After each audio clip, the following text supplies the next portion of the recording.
Bible కొనుక్కోకపోతే మళ్ళీ మీకు కావాలన్నా అది ఎక్కడ దొరకదు. బైబిల్ దొరకని పరిస్థితి, వాక్యం దొరకని పరిస్థితి, వాక్యం కొరకైన కరువు వస్తుంది అని ఆమోసు గ్రంథంలో రాసి పెట్టారు. ఇప్పటికే చాలా చోట్ల దేవుని వాక్యం అందుబాటులో లేని పరిస్థితి, బైబిల్ ఉన్నప్పటికీ దాన్ని చదవలేని పరిస్థితి, చదివినప్పటికీ గ్రహించుకోలేని పరిస్థితి, బోధకులు బైబిల్లో నుంచి బోధిస్తున్నప్పటికీ అందులో సారం లేని బోధ చాలా వింటున్నాం. అందుకు బోధకులు తప్పుడు బోధలు బోధిస్తున్నారా లేదా అని తెలుసుకోవాలంటే టెక్స్ట్ బుక్ మీ దగ్గర ఉండాలి.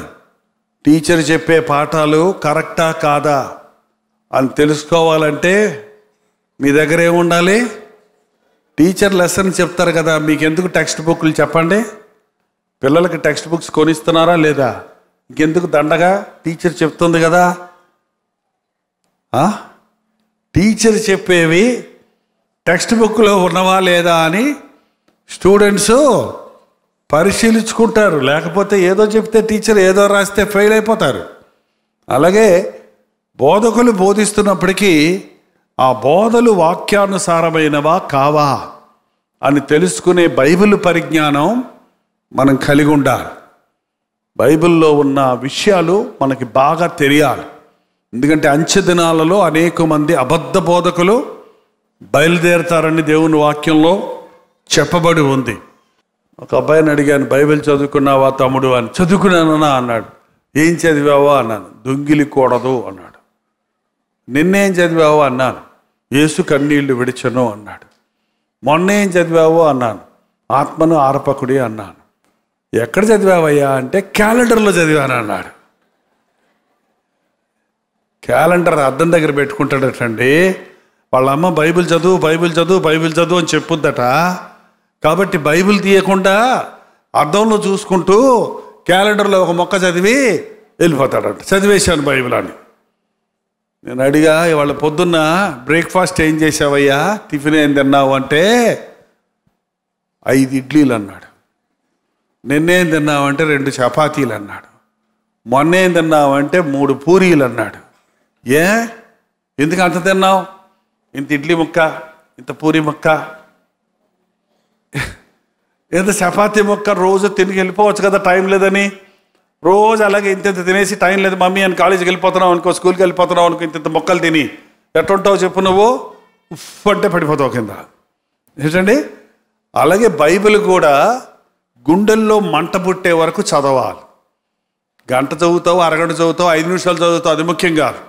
చదివిన వాక్యం మనసుకి హత్తుకోవాలి, మనసుకు అనునయించుకోవాలి, మనసుకు ఒక సంతోషం కలగాలి, ఒక తృప్తి కలగాలి, ఒక కనువిప్పు కలగాలి. అంతవరకు చదవాలి. కాబట్టి అలా చదవండి. మీరేదో మొక్కుబడికి చదవకండి. మొక్కుబడికి గుణించుకుంటూ చదవటం ముఖ్యం కాదు. మీరు ఎంతసేపు చదివిన దాన్ని గ్రహించుకొని మనసులో పెట్టుకుంటే ఆ దినమంతా ఆ వాక్యాన్ని ధ్యానిస్తే మీరు ఆశీర్వదించబడతారు. దుష్టుల ఆలోచన చొప్పున నడువక, పాపుల మార్గమును నిలువక, అపహాసకులు కూర్చుండే చోట కూర్చుండక, ఇంటిలో పడుకొని నిద్రపోవాడు ధన్యుడు. కాదు కదా. అవి చెయ్యకుండా ఉండాలి. దుష్టులతో సాంగత్యం చేయకూడదు, అపహాసకులతో కూర్చోకూడదు, పాపులతో నిలవకూడదు. మరి ఏం చేయాలి? యెహోవా ధర్మశాస్త్రమందు దివారాత్రమును ధ్యానించేవాడు ఆకువాడక తన కాలమందు ఫలమిచ్చు చెట్టు వలె ఉండును. అతడు చేయనదంతయు సఫలమగును. అది చెయ్యకూడదు, ఇది చెయ్యాలి. అంటే దివారాత్రులు బైబిల్ చదవటం కుదురుద్దా? రాత్రి మగుళ్ళు బైబిల్ పట్టుకొని కూర్చొని చదువుతా కూర్చుంటే కుదురుద్దా? చదవగలవా? కాలేజీకి వెళ్ళొద్దా? చదువుకోవద్దా? ఇంట్లో ఉద్యోగానికి వెళ్ళొద్దా? ఇంటి పనులు చేసుకోవద్దా? దివారాత్రులు చదవలేము, కానీ దివారాత్రులు ఏం చేయొచ్చు? మనం ధ్యానించవచ్చు. ధ్యానించడం అంటే ఆవులు గేదెలు అండి మేసి వచ్చాక, గడ్డి మేసి వచ్చాక సాయంకాలం ఏం చేస్తాయి? ఎట్ట ధ్యానిస్తాయి? ఎట్ట నెమరేస్తాయి? చప్పుడు చేసుకుంటా ఆ గుంజుకుంటుంటాయి, అందులో సారం గుంజుకుంటాయి. అలాగే మనం వాక్యం చదివిన దాన్ని హృదయానికి అనునయించుకొని జ్ఞాపకం పెట్టుకుంటే దావీదన్నాడు, నీ వాక్యం నన్ను బతికిస్తుంది, నీ వాక్యము నాకు ఆనందాన్ని కలుగజేస్తుంది, నీ వాక్యము నన్ను హెచ్చరిస్తుంది, నీ వాక్యం నా పాదాలకు దీపంలాగా ఉండి నేను నడవలసిన మార్గాన్ని నాకు చూపిస్తుంది అన్నాడు. కాబట్టి దేవుని వాక్యాన్ని చదవండి, ధ్యానించండి. నాకు చదువు రాదండి, ఎట చదవమంటారు బైబిల్ అంటారు కొంతమంది. చదువురాని వాళ్ళకి మీకు ఎవరన్నా ఉత్తరం రాస్తే, ఈ అమ్మాయి దుబాయ్ పోయి ఉత్తరం రాసింది, అమెరికా పోయి ఉత్తరం రాసింది, ఎట చదువుకోమంటావు అని చెప్పి పొయ్యిలో పెడతారా ఏంటి? ఏం చేస్తారు? చదువుకునే వాళ్ళ దగ్గర తీసుకెళ్ళి, మా అమ్మాయి ఉత్తరం రాసిందమ్మా, చదువమ్మా ఏం రాసిందో అని వాళ్ళు చదువుతుంటే శ్రద్ధగా వింటారు. చూసారా? చదువు రాకపోతే చదివించుకొని వినండి, మీ పిల్లలతో చదివించుకోండి. పిల్లలకి మేలు, అది మీకు మేలు. వాక్యం పిల్లలకా పెద్దలకా, మగవాళ్ళకా ఆడవాళ్ళకా? నువ్వు చదువుకో నాకెందుకు అంటారేంటండి మీరు? నువ్వు చదువుకో బైబిల్, వెళ్తారావు కదా చర్చికి, మళ్ళీ నన్ను ఎందుకు అంటారేంటి? అందరికీ నీ వాక్యం నాకు తెలివినిస్తుంది, నీ వాక్యం నాకు వివేచనిస్తుంది. నీ వాక్యాన్ని ధ్యానిస్తున్నాను కాబట్టి నా బోధకుల కంటే మించిన జ్ఞానం నాకు వచ్చింది, వృద్ధుల కంటే మించిన విశేషమైన జ్ఞానం నాకు దొరికిందని దావీదు అంటున్నాడు. నా జీవితంలో 18 ఏట నేను రక్షించబడ్డాక ఈ రోజు వరకు నేను ప్రేమించే పుస్తకం, చదివే గ్రంథం ఎక్కువగా ఏంటంటే బైబిలే. ఎక్కడికి వెళ్ళినా నా చేతిలో బైబిల్ ఉండాలి. నా చేతిలో బైబిల్ ఉండకపోతే నేను ఇష్టపడను. ఏంటండి, ఒకప్పుడు మా నాన్న కొత్తగా రక్షించబడ్డప్పుడు నేను పెద్దోడిని, నాకు పెద్ద బైబిల్ కొనిచ్చాడండి. ఇంతప్పుడు బైబిల్ ఎర్ర అట్ట, నల్ల బైబిల్, చేత్తో పట్టుకుంటే అంత దూరం ఉన్నోడు కూడా తెలిసిపోతుంది బైబిల్ అని. అది పట్టుకొని మళ్ళీ చర్చికి నడిచి రమ్మంటాడు. భలే ఒక బాధ ఏది నాకు. ఎవరన్నా ఫ్రెండ్స్ కనపడితే గబగబ ఎక్కడ దాచిపెట్టుకోవాలి తెలియక వెనకాల ఈ పెనకాల దాచిపెట్టేసుకునేవాడిని. సిగ్గుపడేవాడిని ఒకప్పుడు బైబిల్ పట్టుకోవడానికి. కానీ యేసయ్యను నన్ను రక్షించాక, బైబిల్ విలువ తెలిసాక ఇప్పుడు బైబిల్ పట్టుకోకుండా ఉండలేను. ఈ బైబిల్ ఎంతమంది ముందైనా నిలబడి నేను బోధిస్తాను. ఎక్కడికి వెళ్ళినా నా చేతిలో బైబిల్ ఉంటుంది. నేను దేవుని బిడ్డనని, క్రైస్తవుడని గుర్తిస్తారు. చూసారండి, ప్రతి క్రైస్తవుడి చేతిలో బైబిల్ ఉండాలి అని నేర్పించారు భక్త సింగ్ గారు. ఏంటండి, బైబిలు దేవుడు మనుషులకు రాసిన ప్రేమలేఖ అన్నారు రెవరెండ్ ఆర్ఆర్కే మూర్తి గారు. ఏంటండి, బైబిల్ నీ దగ్గరుంటే పాపం నీకు దూరంగా ఉంటుంది, పాపం నీ దగ్గరుంటే బైబిల్ నీకు దూరంగా ఉంటుంది అన్నాడు డిఎల్ మూడీ అనే ఒక భక్తుడు. బైబిల్ని మనం మోస్తే బైబిల్ మనల్ని మోస్తుంది అన్నాడు మరొక దైవజనుడు. ఇది సత్య గ్రంథం, ఇది పాత పుస్తకం కాదండి. ఇందులో చరిత్ర ఉంది, ఇందులో సైన్స్ ఉంది, ఇందులో హైజీన్ ఉంది, ఇందులో హిస్టరీ ఉంది, ఇందులో ప్రవచనం ఉంది, ఇందులో దేవుని మాటలు ఉన్నాయి. కాబట్టి ఎన్నిసార్లు చదివినా నాకంతా వచ్చు అని చెప్పడానికి లేదండి. జార్జ్ ముల్లర్ అనే భక్తుడు 200 సార్లు చదివాడంట బైబిల్. 201సారి చదువుతుంటే ఎవరో అడిగారంట, అయ్యా ఇన్నిసార్లు బైబిల్ చదివాలే, మీ బైబిల్ పరిజ్ఞానం ఎంత అని అడిగారటండి. దానికి ఆయన అన్నాడంట, ఈ 201సారి చదువుతున్నానయ్యా, ఇప్పుడు నేను బైబిల్ ముందు ఎల్కేజీ స్టూడెంట్ లాగా ఉన్నాను అన్నాడటండి. ఒకసారి కూడా చదవను, మనం పాలు తాగే పిల్లలు కూడా కాదు అసలు. నాకు అన్నీ తెలుసు బైబిల్లో అంటారు. ఏంటంటే బైబిల్ అంతా క్రమంగా చదవరు. బైబిల్లో కొంతమంది అక్కడ కాస్త ఇక్కడ కాస్త చదివి నాకు అర్థం కావట్లేదు అంటారు. బైబిల్ సిస్టమేటిక్గా చదవాలి. ఆదికాండం మొదలు పెడితే వరుస పెట్టి చదవండి. కొత్త నిబంధనలో మత్తయి సువార్త మొదలు పెడితే వరుస పెట్టి చదవండి. అప్పుడు మీకు అర్థమవుద్ది. ఒకవేళ అర్థం కాని విషయం ఏదన్నా ఉంటే, మీరు చేపలు తింటారా? చేపలు తింటున్నప్పుడు మధ్యలో ముళ్ళు వచ్చింది కదండి, ఈ ముళ్ళు ఎందుకు పెట్టాడు దేవుడు? ఈ ముళ్ళు ఎవడ పెట్టమన్నాడు? ఈ ముళ్ళు ఉంటే ఎలా తింటాను అని తింటాం ఆపేస్తారా చెప్పండి? ఆ ముళ్ళు తీసి పక్కన పెట్టి గుంజంతా తినేస్తారు. అలాగే బైబిల్ చదువుతున్నాడు, మీకు ఏదన్నా అనుమానాలు వస్తే ఇది ఎందుకుంది ఇక్కడ, ఇది ఎందుకుంది ఇక్కడ అని ముందుకు పోకుండా ఉండకండి. అనుమానం పక్కన పెట్టి చదువుకుంటూ పోండి. చదువుకుంటూ పోతే ఆ అనుమానానికి సమాధానం ఎక్కడుంటుందో తెలుసా? బైబిల్లోనే ఉంటుంది. ఇక్కడ వచ్చిన ప్రశ్నకు సమాధానం మరొక చోట బైబిల్లోనే దొరుకుద్ది. బైబిల్లో ప్రశ్నలకు బయట లేవు సమాధానాలు, ఇందులోనే సమాధానం దొరుకుతుంది. చెప్పాలంటే దావీదు అనుమానాలతో కూర్చునేవాడు ప్రార్థనకి. నా ఆయుష్కాలం ఎంత, నా దినముల అంతమెంత, నా బతికెంత, నా సంగతి ఏంటి అని ప్రశ్నలు వేసుకుంటూ కూర్చునేవాడు. అదే కీర్తనలో మీరు చదివితే నా ఆయుష్కాలం నువ్వు బెత్తడంతగా చేశావు, నా దినములు కొద్దిగానే ఉన్నవి అని మళ్ళీ తనకు తానే అప్పటికప్పుడే దేవుడిచ్చిన సమాధానం అక్కడే రాసేసుకున్నాడు. ఎంతంట మన ఆయుష్కాలం? బెత్తడంత తెలుసండి? అంతా ఇంగ్లీష్ వాళ్ళు అయిపోతున్నారు. ఇప్పుడు బెత్తడంతా తెలీదు. 3 సెంటీమీటర్స్, 6 సెంటీమీటర్స్, 5 సెంటీమీటర్స్ అంటారు. బెత్తడంటే ఇదండి 4 ఏళ్ళు. బెత్తడిది, జానుడిది, బారెడిది, మూరడిది. దేవుడు మన జీవితాన్ని మూరడు చేయలేదు, బారెడు చేయలేదు, జానుడు చేయలేదు, బెత్తడు చేశాడు. ఏంటండి బెత్తడు అంటే? 4 దశలు: బాల్యం, యవ్వనం, కౌమారం, వృద్ధాప్యం. డామ్ అయిపోయింది. ఏంటండి 4 15 60, మించిపోతే 4 20 80. అంతే మన బతుకు. ఎంతకాలం నువ్వు యవనస్తుడిగా ఉంటావు, ఎంతకాలం నువ్వు బాలుడిగా ఉంటావు? 12 ఏళ్ళ వరకు బాలుడు అంటారు. 12 నుంచి ఒక 25 ఏళ్ళ వరకు యవ్వనుడు అంటారు. ట్రుర్రుని వెళ్ళిపోతాయి 25 ఏళ్ళు. ఆ యవ్వన కాలంలో చాలామంది దేవుణ్ణి నమ్ముకోరు, దేవునికి లోబడరు, దేవునికి జీవితం ఇవ్వరు, దేవుని ప్రణాళిక ఎరగరు. ఆ తర్వాత ఆ కౌమారంలో, మధ్య వయస్సులో సంసార సాగరంలో పడిపోతారు, అప్పుల్లో పడిపోతారు, జబ్బులు పడిపోతాయి, రకరకాల కష్టాలు అయిపోతాయి, వృద్ధాప్యంలోకి వెళ్ళిపోతారు, ఊగిపోతారు. అయిపోయింది జీవితం కాస్త. కానీ యవ్వన కాలంలో నువ్వు విత్తితే వృద్ధాప్యంలో నువ్వు కోస్తావు.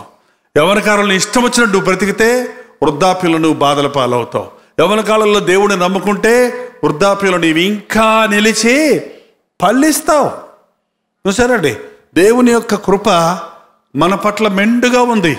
చాలామంది ఈ రోజున బైబిల్ చదవరు. అందుకే మన జీవితం యొక్క పరమార్థం ఏంటో మనకు అర్థం కావట్లా. అసలు ఎలా బ్రతకాలన్న సంగతి తెలియటంలా. ఈ లోకంలో ఎలా క్రీస్తు కొరకు జీవించాలన్న విషయం అర్థం కావటం లేదు. చూడండి, ఈరోజు చాలామంది లోకంలో ఉన్న విషయాలు తెలుసుకోవడానికి ఆశ కలిగి ఉన్నారు. ఇంటర్నెట్ అంటే తెలుసా అండి? అది ఏంటంటే అంటారండి? ఉన్నాయా అండి? మీ సెల్ ఫోన్లో ఉన్నాయా? చూసుకుంటారా? 3G ఉందా? 4G ఉందా? 2G ఉందా? 4G ఉంటే అందులో గూగుల్ ఇంటర్నెట్ అంటే నెట్ అంటే ఏంటి? ఆ వల్ల పడిపోతున్నారు చాలామంది. ఈరోజు యవనస్తులు చాలామంది నెట్లో పడిపోతున్నారు. ప్రపంచంలో ఉన్న గబ్బంతా చేతిలోకి వచ్చేస్తుంది. ప్రపంచంలో ఉన్న పెంట అంతా చేతిలో ఉంటుందండి. ఒక నొక్కితే చాలు, ఎక్కడే పెంట ఉందో నీ కళ్ళ ముందే ఉంటుంది. అది ఏంటండి? పెంట అంటే మొహం అట్ట పెడతారు ఏంటండి? కామ, క్రోధ, లోభ, మద, మత్సరాలు అంటే కామము, క్రోధము, మదము, లోభము, మత్సరము. పాపం యొక్క డెఫినిషన్, పాపం యొక్క సారం ఏంటంటే ఇవన్నీయే. వీటిని ఈ మూవీస్లో, ఈ నెట్టుల్లో ఇప్పుడు వీటికి రంగులేసి, డెకరేషన్ చేసి, లేటెస్ట్ ఫ్యాషన్లు వేసి ఈ కామాన్ని, ఈ క్రోధాన్ని, ఈ కక్షని, ఈ యొక్క మదాన్ని, ఈ మత్సరాన్ని చూపించి ఒక స్టోరీలాగా తీస్తే దానికి పోయి గంటలు కూర్చొని చూసి హృదయం పాడు చేసుకుంటున్నారు. మన హృదయం అండి మంచిదా చెడ్డదా? మీరే చెప్పండి చూద్దాం. మంచిదా? నా హృదయం చాలా మంచిది అంటుంది. మన హృదయం ఎంత మంచిదంటే, హృదయం అన్నిటికంటే మోసకరమైనది, అది ఘోరమైన వ్యాధి కలది. ఎవరిని మోసం చేస్తుంటే, నీ హృదయం ఎవరిని మోసం చేస్తుంది తెలుసా? నిన్నే మోసం చేస్తుంది. ఎప్పుడు నీ హృదయం నీకేం చెప్పుద్దంటే, నేను మంచోడిలే, మా నాన్నే చెడ్డోడు, మా అమ్మే సరిలేదు, మా తమ్ముడికి అసలు బుద్ధి లేదు. ఏంటండి? నా అలాంటి నా భార్యకి దొరికితే కృతజ్ఞత లేదు దానికి. నేను ఎంత మంచోడినో, నేను కొంచెమే తాగొస్తాను, పక్కింటాను 3 బాటిల్ తాగొస్తున్నాడు, నేను మంచి భర్తను కదా అని మెచ్చుకుంటాడే కానీ, నేను చిన్న తాగుబోతుని, నేను చిన్న దొంగని, నేను చిన్న తప్పు చేశాను, వాడు పెద్ద, వీడికంటే నేను బెటరు, వాళ్ళకంటే నేను బెటరు, ఆ అబ్బాయి కంటే నేను బెటరు అని పోల్చుకుంటూ మనల్ని మనమే మెచ్చుకుంటున్నాం. చూడండి, అది నీ మోసకరమైన హృదయం చెప్పే సంగతి అండి. చూసారా? ఈ హృదయం మోసకరమైనది.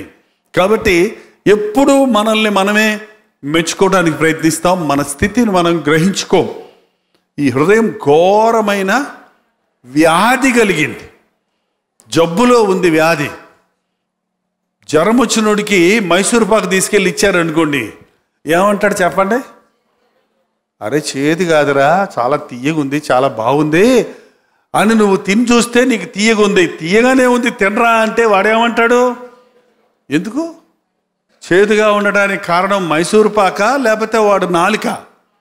వాడికి రోగం వచ్చింది కాబట్టి ఎలాగుంది? తీపి చేదుగా ఉంది, చేదు తీపిగా ఉంది. వాళ్ళ మనుషులకి మంచేమో చెడుగ్గా ఉంది, చెడుగేమో మంచిగా ఉంది, తారుమారు అయిపోతుంది అంతా కూడా. మీ ఊర్లో సారాయి తాగేవాళ్ళు ఉన్నారా? మాట్లాడరేంటండి? ఇక్కడే ఉన్నామంటారేంటి? మేము సారాయి అంతా తాగమండి, అంత చౌకగా మేము బ్రాందీలు విస్కీలు మాత్రమే తాగుతామంటారా? ఏంటండి అబ్బే మేము సోడా కలుపుకొని మరీ తాగుతామంటారా? కొంతమంది మేము ఫుల్గా తాగమండి, కొంచెం సోడా కలుపుకొని తాగుతాం అన్నాడు ఆయన. సోడా కలుపుకొని తాగినా, నీళ్లు కలుపుకొని తాగినా, కళ్ళు మూసుకొని తాగినా తాగుబోతే సారాయి తాగేవాడిని ఎప్పుడప్పుడు చూస్తుంటారండి వాళ్ళు. ఆ సారాయి బాటిల్ పెట్టుకొని ముఖం ఎట్ట పెట్టుకొని తాగుతారు తెలుసా? ఏమంట అంత కష్టపడి తాకపోతే గబ్బు కొడుతుంటుంది, కుళ్ళు గబ్బు కొడుతుంటుంది, అది నీ గబ్బు కొడుతుంటుంది. చిత్తూరులో మేము సేవ చేస్తున్నప్పుడు సారాయి గబ్బు వస్తూ ఉండేది ఆ మీటింగ్ పెట్టిన స్థలంలో. ఏంటయ్యా ఇక్కడ ఊపిరాడతలేదు, ఎవరి దాకా వచ్చారు ఇక్కడ అంటే, ఎవరి దాకటే కాదండి, పక్కనే సారాయి కంపెనీ ఉంది, ఆ కంపెనీలో నుంచి ఆ ఎక్స్ట్రాస్ అన్నీ వదిలిపెడతారు, ఆ నీళ్ళన్నీ టచ్ చేస్తాయి, ఇలాగ గాలి వేసినప్పుడల్లా గొబ్బంతి వచ్చేస్తుంది అంటే, ఎట్ట గాలిస్తారా, ఎలా చేస్తారయ్యా సారాయి కంపెనీలో సారాయి అని అడిగానండి. వాళ్ళు ఏం చెప్పారు తెలుసా? కుళ్ళిపోయిన ఎముకలు, గాజు మొక్కలు, ఇదేంటి గుడ్డ మొక్కలు, ఏంటి చెరుకు మొక్కలు, అవన్నీ చెత్త కాగితాలు అన్నీ వేసి వాటిని కరిగించి అందులో నుంచి సారాయి తీస్తారు అట్లాంటి. మన ఆంధ్రాలో మరీ విపరీతం. అబ్బాయి మందు తాగుతున్నాడండి అంటే, అమ్మాయి ఏం చెప్పమ్మా అని అడిగాను నేను. నాకేం తెలుసు మందు తాగటం అంటే సారాయి తాగటం అని? మందుకు అలవాటు పడిపోయాడంటే, ఏం మందమ్మా అంటే, అదేనయ్యా సారాయికి అలవాటు పడిపోయాడు. ఇంటికి ఒక సారాయి తాగుబోతుడు ఉన్నట్టుగా కనపడుతున్నాడండి. చదువుకున్నోళ్ళు అంతే, చదువురానోళ్ళు అంతే, పల్లెటూరు వాళ్ళు అంటే పట్టణంలో ఉన్నోళ్ళు అంతే. కాకపోతే కొంతమంది రహస్యంగా తాగుతారు, కొంతమంది బహిరంగంగా తాగుతారు, కొంతమంది నాటు సరుకు తాగుతారు, కొంతమంది కాస్ట్లీ సరుకు తాగుతారు, కొంతమంది ఇళ్లలో తాగుతారు, కొంతమంది క్లబ్బుల్లో హోటల్స్లో తాగుతారు. ఏమైనప్పటికీ మనుష్యుడు తన జీవితాన్ని శరీరాన్ని పాడు చేసే వాటికి బానిసలైపోతున్నారు. మత్తు పదార్థాలకు బానిసలు అవటం బహు సులభం అండి, బయటపడటం మాత్రం చాలా కష్టం. నేను చాలామంది తాగుబోతుల దగ్గర సేవ చేశాను. ఇప్పటికీ తాగుబోతులు నాకు తటస్థిస్తూనే ఉంటారు. తాగి నా దగ్గరికి వస్తున్నారు, ప్రార్థన చెయ్యండి అంటాడు అనమాట. వాసన గుబగబగమా వస్తుంటుంది. కానీ యేసయ్య బిడ్డగా అలాంటి వారిని యేసు ప్రభు ప్రేమించాడు కనుక తాగుబోతులతో తిండిబోతులతో తిరుగుతావేంటని ప్రభు తిట్టించుకున్నాడు. ఆ రోజుల్లో పాపుల కోసమే ప్రభు వచ్చాడు. తాగుబోతులతో శంకర్లు ఇంటికి వెళ్ళి భోంచేసి వాళ్ళని ప్రభు మార్చాడు. కాబట్టి వాళ్ళు మారాలని వాళ్ళ భుజం మీద చెయ్యేసి, ఎందుకయ్యా తాగుతున్నావంటే తల ఎత్తడండి. ఎంత దీనుడు, ఎంత మంచివాడు అనిపిస్తుంది ఏంటండి. ఇంకా కొంచెం గట్టిగా, ఎందుకయ్యా తాగుతున్నా, మానలేకపోతున్నాను నేను, నా చేత కావటం లేదు, తాగాలని నాకు ఆశ లేదు, కానీ మానలేకపోతున్నాను. నిజమే, అలాంటి వాళ్ళని చేతరించుకోవటం వల్ల ప్రయోజనం లేదండి. అలాంటి వాళ్ళని అసహించుకోవటం వల్ల ప్రయోజనం లేదు. అలా తాగి మీ ఇంటికి వస్తే మీ వారు చీపురు కట్ట తీసుకొని కొట్టకండి. ఏంటండి నాకేం దెబ్బ తగలేదు కొట్టుకో అంటాడంట. పొద్దున్న నువ్వే మళ్ళీ కాపడాలు పెట్టాలి, మొత్తం వచ్చిన తర్వాత కాపడం పెట్టాలి. బైబిల్లో చెప్పబడింది, ఎవరికి శ్రమ, ఎవరికి దుఃఖం, ఎవరికి హేతువు లేని గాయములు ద్రాక్షరసముతో పొద్దుపుచ్చు వారికే కదా. ఎవరికి దుఃఖం, చింత, హేతువు లేని కారణము లేని గాయాలు, ఎవరికి మంద దృష్టి, సారాయి తాగేవాడికి, కలిపిన సారాయి వైపు చూచేవాడికి అని వాక్యంలో ఏనాడో రాసి పెట్టించాడు. ఈ రోజున మనుష్యుడు తన జీవితాన్ని పాడు చేసుకుంటున్నాడు. దాన్ని బాగు చేసుకోవడానికి వాడి చేత కావటం లేదు. చూడండి, మన పిల్లలు ఏదన్నా బొమ్మలు కొనిచ్చామనుకోండి, 2 నిమిషాల్లో అన్ని మొక్కలు ఎరగొట్టేసి మళ్ళీ తెచ్చి ఏం చేస్తారు తెలుసా? మనకిస్తారు, బిగించు అని. ఏంటండి, కొన్ని సార్లు అది మళ్ళీ బిగిస్తానికి కూడా చేతగాక ఏం చేస్తారు చెప్పండి తల్లిదండ్రులు? మరో కొత్త బొమ్మ కొని బిడ్డకి ఇస్తారు. మన జీవితంలో పాడు చేసుకోవటమే చేతనవును కానీ బాగు చేసుకోవటం చేత కాదు. కానీ పాడైపోయినోడివి ప్రభు దగ్గరికి వెళ్తే నిన్ను ఆయన బాగు చేస్తాడు, నిన్ను ఆయన సరిచేస్తాడు. కానీ చాలామంది దేవుని దగ్గరకు రారు. ఆ బాధల్లో, ఆ కష్టాల్లో, ఆ శ్రమల్లో కూడా కావాలంటే చచ్చిపోదాం అనుకుంటారు. ఇంకా తమ నాశనం చేసుకోవాలని ప్రయత్నిస్తారే కానీ దేవుని వైపు తిరగరు. మనం దేవుని వైపు తిరిగితే దేవుడు మనల్ని విడిపిస్తాడు, రక్షిస్తాడు. ప్రార్థన. నేను మారు మనసు పొందాను అనుకుంటున్నానే కానీ ఇంకా చీకటిని ప్రేమిస్తున్నానే, ఇంకా పాపాన్ని ప్రేమిస్తున్నానే, ఇంకా లోకాన్ని ప్రేమిస్తున్నానే. దేవా, నా జీవితంలో మార్పు దయచేయి. దురభ్యాసాల నుంచి నన్ను విడిపించు. సినిమాలకు బానిసనై ఉన్నానయ్యా. ఇంటర్నెట్లో అపవిత్రమైన కార్యాలు చూస్తున్నానయ్యా. గంటల తరబడి నీకు ఇష్టం లేని కార్యాలు చేస్తున్నానయ్యా. నన్ను క్షమించు. నా హృదయాన్ని పాడు చేసుకున్నా, నా ఆలోచనలు పాడు చేసుకున్నా. నా నామంలో మీరు ఏదడిగినా ఇస్తానన్న ప్రభు మీ హృదయ వాంఛలు తీర్చడానికి రాత్రి సిద్ధంగా ఉన్నాడు. ఒకవేళ మీకు పాపం మీద జయం లేకపోతే, దురభ్యాసాలకు బానిసలుగా ఉంటే, మద్యపానానికి బానిసగా ఉంటే, ధూమపానానికి బానిసగా ఉంటే, సినిమాలకు బానిసగా ఉంటే, చెడుగును చూసే బొమ్మలను చూస్తూ ఇంటర్నెట్లో గెలుకుతుంటే, దేవా నన్ను ఇందులో నుంచి విడిపించు నాయన. పరిశుద్ధుడా, ప్రేమగల తండ్రి, వారి చేతులెచ్చి చూపిస్తున్న నీ బిడ్డలను చూడు నాయన. ఏ బిడ్డ హృదయంలో ఏ వేదన ఉన్నదో, ఏ శోధన ఉన్నదో, ఏ కోరిక ఉన్నదో నీవు బాగా ఎరిగిన దేవుడవు తండ్రి. నీ కొరకు బ్రతకాలని, నిన్ను మహిమపరచాలని, నీ సహాయము తోడుతో ఈ లోకంలో సర్వము కలిగి సమృద్ధి కలిగి జీవించాలని ఆశపడుతున్న నీ బిడ్డలను నాయన నీవు దీవించు తండ్రి. దురభ్యాసాలకు బానిసలైన వారిని విడిపించుము నాయన. యవ్వన బిడ్డలు సాతానికి లోబడకుండా, లోకాన్ని ప్రేమించకుండా, వారి యవ్వన కాలంలోనే వారి హృదయాలను నీకు అప్పగించుకున్నట్లుగా సాతాను కట్ల నుండి ప్రతి వ్యక్తిని నజరేయుడైన యేసుక్రీస్తు నామములో విడుదల చేయించున్నాము తండ్రి. మా కుటుంబాలు నరకాలుగా చేస్తున్న సాతాను కార్యాలను లయపరిచి మా కుటుంబాలు పరలోకాలుగా మార్చుము తండ్రి. ప్రతి కుటుంబంలో నీ దీవెన దయచేయి. ఏ హృదయ స్థితిలో ఇక్కడికి వచ్చినారో హృదయాలను పరిశీలించే దేవా నీకు బాగా తెలుసు కనుక ప్రతి ఒక్కరిని నీ గాయపడిన చేతిని చాపి ఈ రాత్రి దర్శించు నాయన. నీ హస్తముతో ముట్టు నాయన. మా బంధకాలు తెగిపోతాయి. నీ హస్తముతో ముట్టు నాయన. మా రోగాల నుండి మేము విడుదల పొందుతాం. నీ హస్తముతో ముట్టు నాయన. మా శాపాలన్నీ ఆశీర్వాదాలుగా మారతాయి. నీ అద్భుతాలు ఈ రాత్రి మేము చూచి వెళ్ళటానికి, అనుభవించి వెళ్ళటానికి సహాయము చేయమని యేసుక్రీస్తు నామములో అడుగుచున్నాము తండ్రి. మన తండ్రి అయిన దేవుని యొక్క ప్రేమయు, కుమారుడైన క్రీస్తు యొక్క కృపయు, ఆదరణకర్త అయిన పరిశుద్ధాత్మ యొక్క సహవాసము కూడి వచ్చిన మనందరికీ ఇప్పుడును సదాకాలమును తోడై ఉండును గాక. ఆమేన్.